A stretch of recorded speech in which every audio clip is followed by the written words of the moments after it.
Hello, welcome back. We're back. Hello? Hi. Are you coming to the happy hour? I need to vent. I'm still at the office. Oh my god, are you trying to be CEO or something? Yeah. You'll get there, but I'll see you at happy hour. Happy holidays. Yes, we're getting in the holiday spirit. We are. It's been really fun here in New York. I feel that every brand has gone all out on their decorations and their marketing. It's felt super festive and fun and really cold. I know it. We jinxed ourselves. I know last episode we were talking about it was hot and now it's freezing, but it is so nice. I feel like a lot of brands are really tapping into their in-store experience right now around the holidays, which is really fun because I feel like in the past few years they haven't really been agreed, as focused on it. Yeah, it's been fun. And there's been a lot of tourists here and people visiting the city, but honestly it hasn't been terrible. It's been fun, and just going outside and just grabbing coffee has been such a fun vibe. I know, and I made it through Black Friday, Cyber Monday, so I'm happy about that. Talk about that and that craziness when you work for a brand or like a fashion brand, especially. I know, it's like this is the first year where I've had a chill Black Friday, Cyber Monday, and if you do work for a brand or if you're looking to go into fashion or work for like a consumer brand, just get ready because you don't have a break. Like, you chose the wrong industry if you want to have like a full week off for Thanksgiving. Like, it just doesn't exist, but it's part of it, and it's really fun because you plan for months. Like, some companies plan for 6 you start a months lot in advance. Yeah. Like, you don't have to, but I know like some brands that I like follow on social or whatever, they always kind of post their behind the scenes, and it's like in July they're planning for Black Friday, Cyber Monday, which is crazy. But you know, things change, and especially if you work for a smaller brand or small company, things can change at the last minute. And I think that this time period is really like, you learn so much because you are like, you get used to the fast change. Which I think is great, and I think like you learn a lot whenever you are under a crunch time. It's interesting because there's so many different things behind the scenes that happen in a job or when you work for a brand or for really anywhere. And I think that something that Izzy and I are hoping to do and bring to the podcast is we're going to start really planning next year and bringing in guests. And we want to make sure we're bringing people that do all different types of work, whether that's being a producer and producing for the top photographer in the world, or if that is running a social media account for one of the biggest social media fashion brands, or whatever it is. We want to bring like a wide variety of guests based on our network and new people. So would also love to hear from you all and what kind of talent you think or voices that we should bring into the podcast. But that's something to look forward to. We're excited about. We're super excited, and we're starting to plan, like we were saying, plan in advance. But yeah, we would love everyone's feedback on what you want to get out of a guest episode. Yeah, because we're new at this. Yeah, and I think it'd even be fun to bring in guests outside of our industries. Totally. And we can relate and riff off of similarities and different things that we notice. But yeah, totally. And I think it's so interesting learning about like marketing, for example, but like for different types of companies or different industries, because you can learn a lot from other industries. Something that's been top of mind is actually, it's faded a bit now, but I think we should talk about it. What do you think about the Jaguar rebrand? I haven't seen it. Oh my gosh. Okay, so like the car brand what are they doing? To be honest, no one has really talked about Jaguar in ages because it's like one of those classic brands. They just came out with a whole rebrand, a new logo, new vibe, new colors. And it caused so much controversy because people hate it. Really? But it's been headlining a lot of, media. And I had a hot take, which was no one's talked about Jaguar in forever. People are talking about it now. It's kind of genius. Yeah. Maybe they went for it on purpose to be a little out of the ordinary. Their main color is like pink. Oh. Yeah. The new Jaguar is here. Look at the new logo. Wait, what? Yeah. Wait, this is crazy. I know. So I think it could play out based on their upcoming launch or new vehicle or whatever. But wow, this looks like a spaceship. Yeah, I don't know. It really, they took away the iconic Jaguar element of the logo, which I love. Look at this. Okay. I don't know. That I hate. Spaceship. I mean, I feel like a lot of car brands are doing this these days. Yeah. They're coming out with their new electric vehicles or whatever, like trying to be sleek and chic and whatever, but that is so interesting. I know. It's just funny that I didn't know, because I feel like living here, you don't see that many cars, but it is true. Like, cars are changing. Yeah. And like I always notice that too. In New York, you don't see the latest car. No, you don't. And when I go home or somewhere, you can drive around, I see the latest, and I'm always shocked. I'm like, wow, that car looks a lot more modern than I remember. Yeah, but it's like brands like Kia. I feel like a few years ago, Kia had a whole like rebrand of their logo to make it look more modern and like more futuristic, I guess, instead of like an old car or like how you always perceive the brand. Yeah. But that is so interesting. Yeah. Oh, Spotify Wrapped just came out recently. Oh, and it got some backlash. Did it? It did.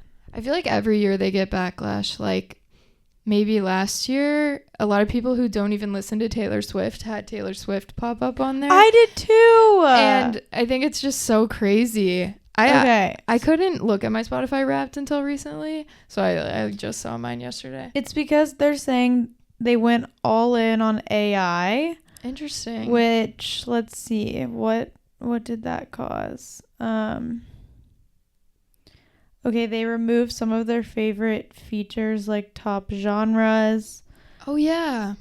And just I guess a lot of the information was incorrect. So maybe they just leaned in too much on AI. Yeah, like maybe their AI wasn't ready for it.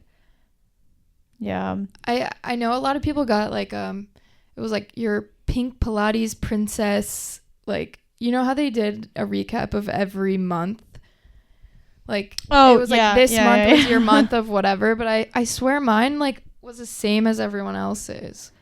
Like, what do you use AI for work? Well, I think because I work for an advertising agency, we are exploring AI a little bit more than a lot of people because it's our job. We have to be the place where the brands or companies who are struggling with how to integrate AI, like, we have to be their go-to. We have to help them solve problems using AI. Right.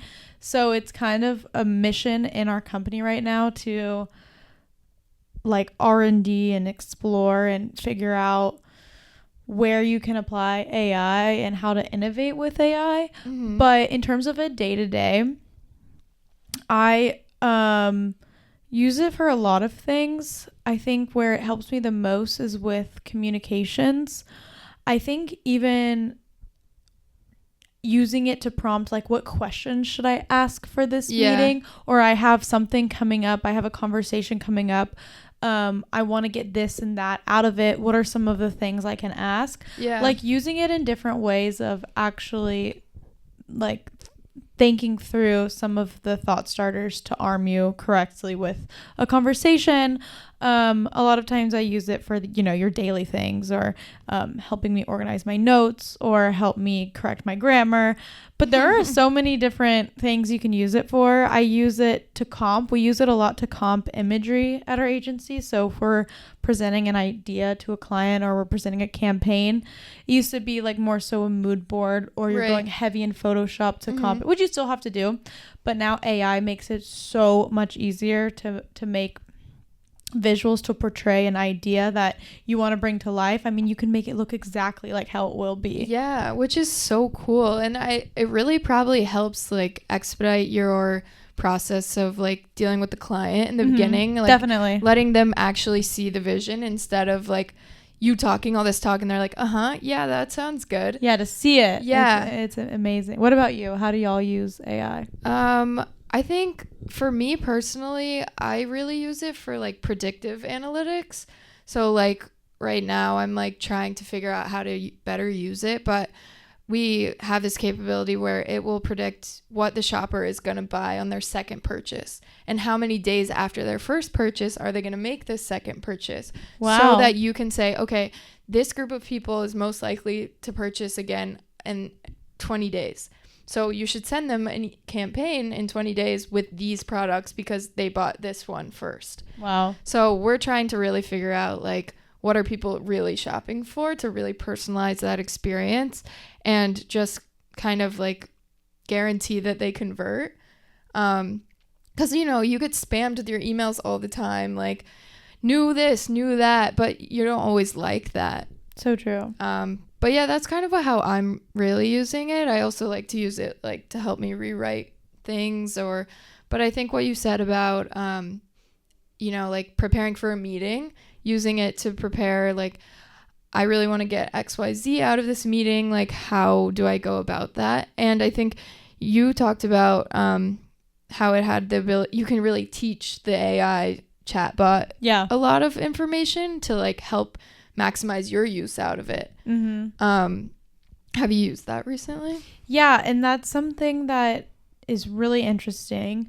The more we feed it, the more information we give the GPT or the AI tool, the better it can respond to you and guide you and give you relevant information. I mean, if we give it our writing styles, it will start to know how to respond to a prompt in a tone like we would respond or write, which is crazy. Another thing that we use in marketing, and I think a lot of companies are starting to figure out how to do, is use AI to build customer profiles. So especially like thinking about for brands, to train your AI to kind of be a customer. Like when you go into prompt it, you say, okay, you are a 34-year-old woman who lives in blah, blah, blah. You have 2 kids, a dog, like telling it first who it is. And then the AI will respond, okay, yes, what do you want to know? So then you can ask it direct questions and help build a profile and get some insights out of this person, because now, you know, the AI is looking through data sources based on the profile that you're giving it, which is another way you can use it. Yeah. I mean, and I think like this way you don't even have to waste your time testing all these things, because before AI, brands would have to, you know, say, okay, here's an idea. We don't know if our customers will like it. Let's test it. And a test, you can't just test for a week. You have to test for like a month at least, which is, it's hard because it kind of, I don't know. So in some cases you can lose the steam and you put the test in the back burner and you forget about it and then things come up. But having this like customer profile ability, like it really does speed up that process. Totally. But I just think like, I don't know, a lot of people are scared of AI. Wouldn't you agree? Yeah, a lot of people are scared of it, which is valid. Yeah. But I don't think everyone really knows how to utilize it to their advantage.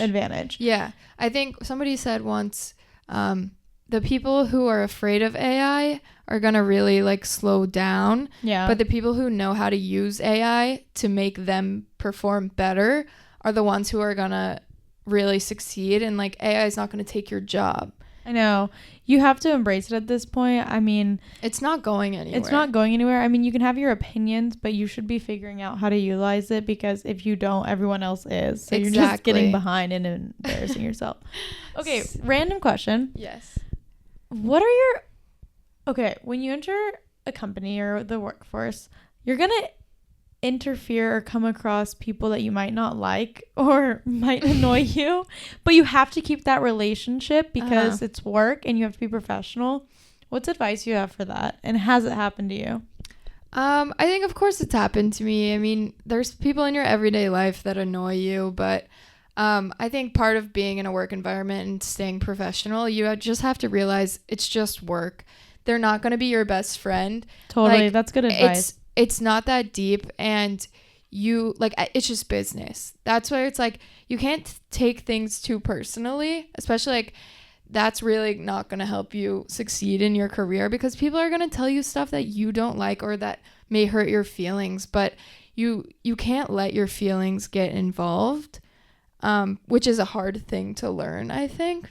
Yeah, that's good advice. When you do graduate college, you know, you're not used to having to maintain a level of professionalism in your job, and I think that's good advice. Is you're going to come across people who you don't get along with or aren't the easiest to work with, and you have to figure out how to work with that person and problem solve.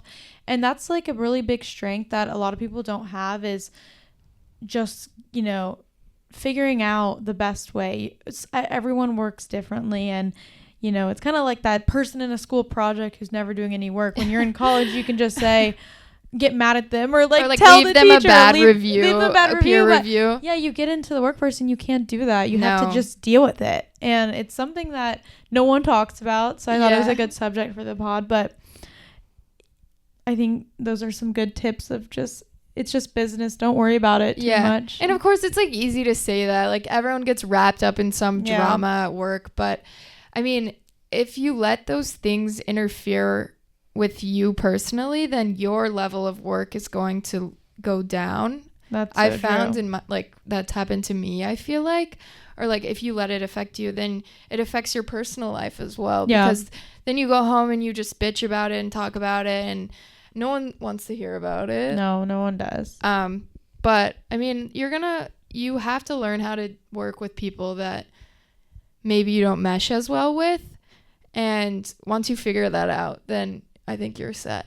Yeah. And like, so true. I'm not saying I have it figured out, but I just try not to let those types of things bother me, because I'm here to do my work and I'm here to get it done, and no one's gonna like get in the way of that, I guess. Another thing is, I saw a quote on Instagram about the easiest way to feel less stressed is to just slow down. Yeah, I love that. And I hadn't been reminded that in forever, because, you know, I feel like we've been going. Yeah. Podcasts, work, side gigs, just a lot of stuff going on. And I just needed that reminder. Sometimes you just have to slow down. And I was like, why is life moving so fast? It's because it's just going. Yeah. So what's the importance to slowing down and reflecting? I think it's really important, and I think it's something that I don't do enough, probably. And living in New York, it doesn't help you slow down, because I feel like here, at least I feel, is that if I do slow down, then I'm missing out on something. Like FOMO. Like FOMO literally never goes away. But I think it's true, because if you're so busy all the time, you're just distracting yourself from the thing that's making you stressed out. Mm-hmm. Yeah. When so true. you just need to like sit and think about it and be like, this is my plan of attack. I'm gonna get over this so that I can move on and enjoy life. And I think another part of that is working out. Oh, working out. Yeah. Like that's like my biggest way to relieve stress. Working out. It helps you keep your mind off of everything. Yeah. And like really like making the time to do that. Because it's easy to just be like, oh, I'll do it tomorrow. Or like, I don't feel like going today. Yeah. Which I need to get back on it. How do you deal with stress? I don't, but I try to keep my head up and communicate when I'm stressed, and communicate to my bosses or my coworkers, and just try to take a break. It's really important. Go on walks and distract yourself, make phone calls. I think going on a walk is a great way to like give yourself a little snack of relief. For sure. But I mean, everyone deals with stress differently.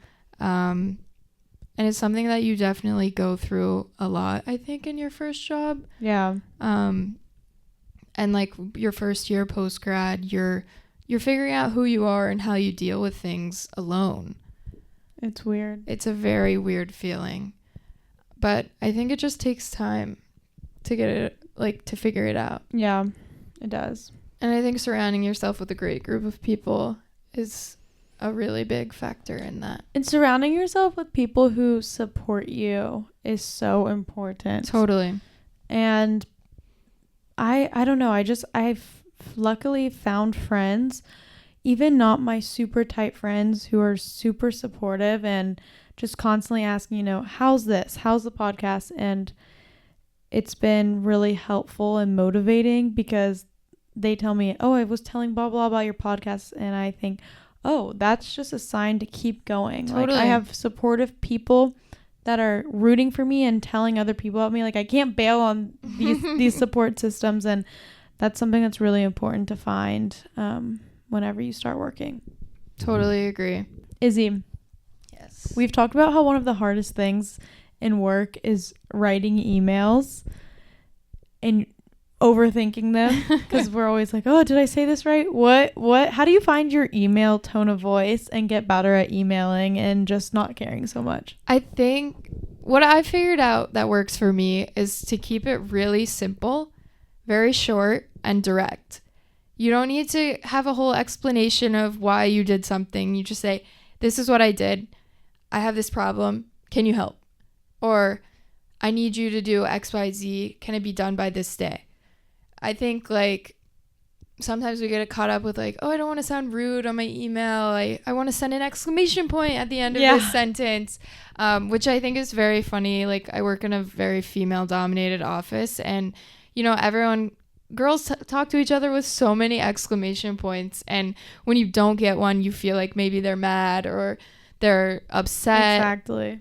But like I said earlier, like, it's just business. It's not meant to be all this fluff.